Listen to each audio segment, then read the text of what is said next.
Chers amis, bonjour et Shavua Tov. Nous allons voir aujourd'hui les règles communes relatives à la période entre le 17 Tammuz jusqu'au 9 Av.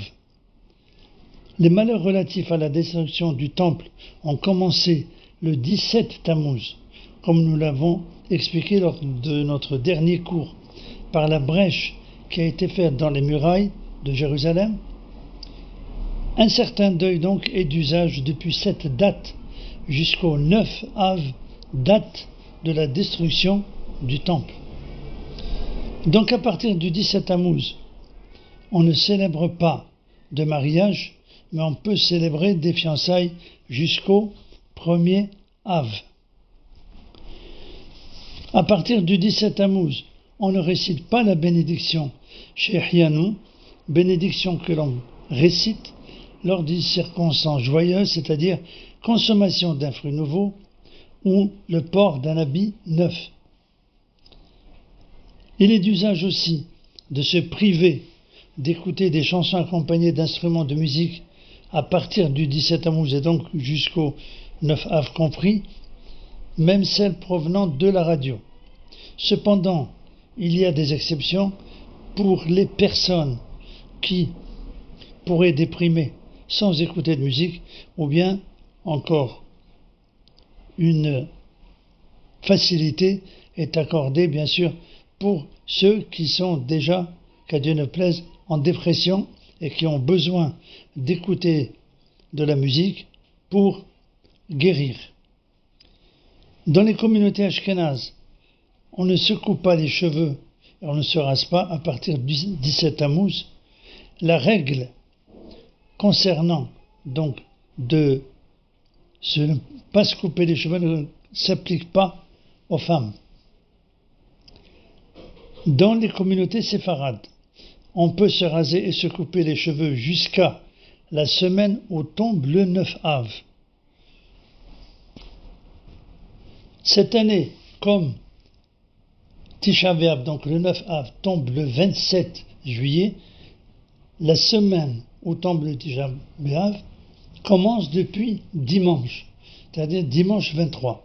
Donc dimanche, lundi, mardi, mercredi, jeudi, cela veut dire la semaine où tombe Tisha B'Av, donc du 23 au 27 juillet. Nous allons voir à présent quelques questions.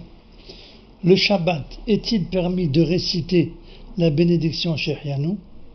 Alors la réponse, avant le 1er Av, on peut réciter cette bénédiction de Shabbat en cas de nécessité, avant de manger un fruit nouveau ou avant de porter un habit neuf. Après le 1er Av, il convient de s'abstenir même pendant le Shabbat. Autre question, une personne qui par erreur récite la bénédiction sur un fruit et avant de goûter se rend compte que c'est un fruit nouveau, que doit-elle faire? Réponse, elle peut réciter la bénédiction Shehianu avant de consommer ce fruit pour ne pas prononcer le nom de Dieu en vain. Une femme enceinte a vu un fruit nouveau et le désire.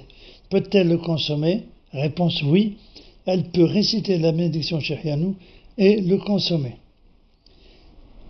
Encore une question, un jeune enfant qui ne sait pas encore distinguer cette période du reste de l'année désire manger un fruit nouveau.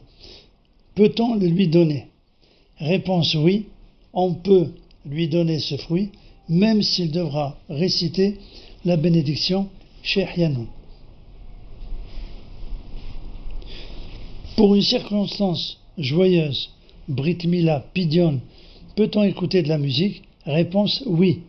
Il est permis d'écouter de la musique pour tout type de Simchat Mitzvah, c'est-à-dire une joie qui accompagne une mitzvah, une bar mitzvah, une Brit Mila, une circoncision, Pidyon Haben, rachat du premier-né. Une personne dont le métier est d'être musicien pourra-t-elle jouer ou enseigner la musique pendant cette période? Réponse du Rav Ovadia Yosef Zatzal, elle pourra jouer de la musique dans la maison d'un non-juif ou enseigner la musique pour les besoins de son métier jusqu'à Rosh Chodesh Av, c'est-à-dire jusqu'au premier jour du mois d'Av. Une jeune fille ou une autre personne qui prend des cours de musique chez un professeur qualifié, peut-elle continuer à le faire pendant cette période? Réponse: elle peut continuer à le faire puisque son intention n'est pas orientée vers la joie, et si elle interrompt ses cours, cela va provoquer des efforts supplémentaires le jour où elle les reprendra. Cependant, la semaine du 9 Av, comme nous avons expliqué, elle s'abstiendra de le faire. Comme à notre habitude, prions pour la guérison de tous les malades, la venue du Mashiach bientôt de nos jours avec la reconstruction du troisième temple. Merci de votre écoute et à bientôt, Be'ezrat Hashem.